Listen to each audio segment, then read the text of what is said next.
साखरेचे भाव वाढले तर, परंतु त्या साखरेचे भाव वाढल्यानंतर शेतकऱ्यांना त्याचा काही फायदा होत नाही. हां साखर आयात केली आणि आयात केलेल्या साखरेचे भाव वाढवले तर आता शेतकऱ्यांना काय फायदा.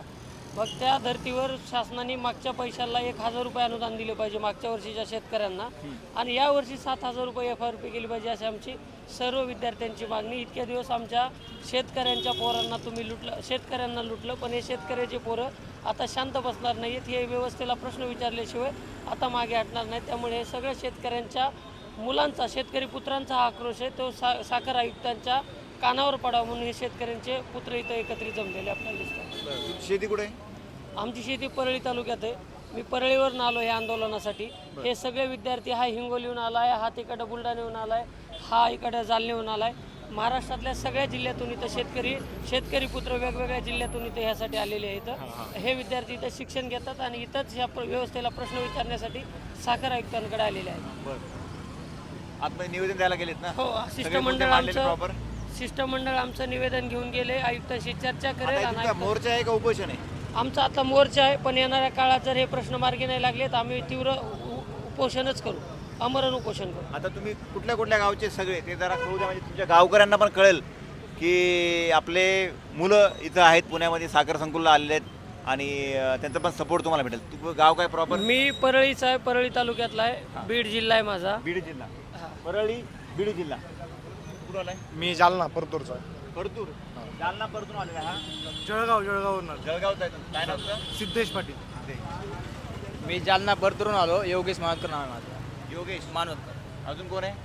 मी वाशिम जिल्ह्यातून आलो, कारंजा लाडवरून मी आलो. इथून 550 किलोमीटर आमचं गाव आहे सर. आम्ही शेतकरी पुत्र आहे. आमच्या शेतीला म्हणजे आमच्या इथे उसाला भाव तुम्ही देऊन, साखरेला इतका भाव वाढत आहे, पण आम्ही विदर्भातून आहे. शेती आहे आमच्याकडे, शेती उसाला इतका भाव कमी मिळत आहे, साखरेला इतका भाव मिळत आहे, साखरेचा भाव वाढत चालला आहे. पण उसाला जर तुम्ही भाव नाही देसाल तर आजपर्यंत तुम्ही आमचा बाप तिकडे शेतात इतका राबतो, त्याला तुम्ही हे केलं. पण आम्ही लॉ स्टुडंट आहेत, आम्हाला कायद्याचा जाणीव आहे, आम्ही कायद्याला ओळखतो. जर तुम्ही आमच्यासोबत इथं संकुलापुढे येऊन जर तुम्ही आम्हाला आत पण जाऊ देत नसाल तर मग हे कोणती लोकशाही आहे? तुम्हाला आतमध्ये जाऊ देत नाहीयेत का? आम्हाला आतमध्ये 10 लोक सोडतात, म्हणजे हे कोणतं काय? म्हणजे तो रूल आहे ना. तो रूल नाही आहे सर. इथं शेतकरी पुत्र इतके दुरून सगळे आलेले आहेत, सगळे बसलेत ते. थांबलेले आहेत. हा, यांना रस्त्यावर बसून ठेवलेला आहे. हा प्रत्येक जण सर इथं हक्कासाठी आलेला आहे. हे कोणाचे लाचारीचे पैसे नाहीत मागत आहेत. काय तुझं नाव? सर मी रोहन माने. मी ऊसतोड कामगाराचा जे जिल्हा म्हणतो आपण, बीड जिल्हा, तिथनं आलेलो आहे. आता तुम्ही म्हणला की तो कायदा आहे 10 जणांना आत सोडणे. मग कायदा बी हा आहे की सभासदांचा जो कारखाना आहे, जो सहकार क्षेत्रातून आलेला कारखाना आहे, त्यांच्याच उसाला भाव भेटत नाही. म्हणजे जे मालक आहेत त्यांच्याच उसाला भाव भेटत नाही. चेअरमन येतो कारखान्याचा बसतो. चेअरमन कोणी बसवलाय? सगळ्या सभासदांनी मिळून बसवलाय. तुम्ही तिथल्या चेअरमनला बोललेत का? सर तिथल्या चेअरमनला आम्ही बोललो, सगळीकडे बोललो. उसाला भाव भेटत नाही, साखरेचा भाव आज आसमान छूतोय. त्यापासून इथेनॉल बनतंय सर.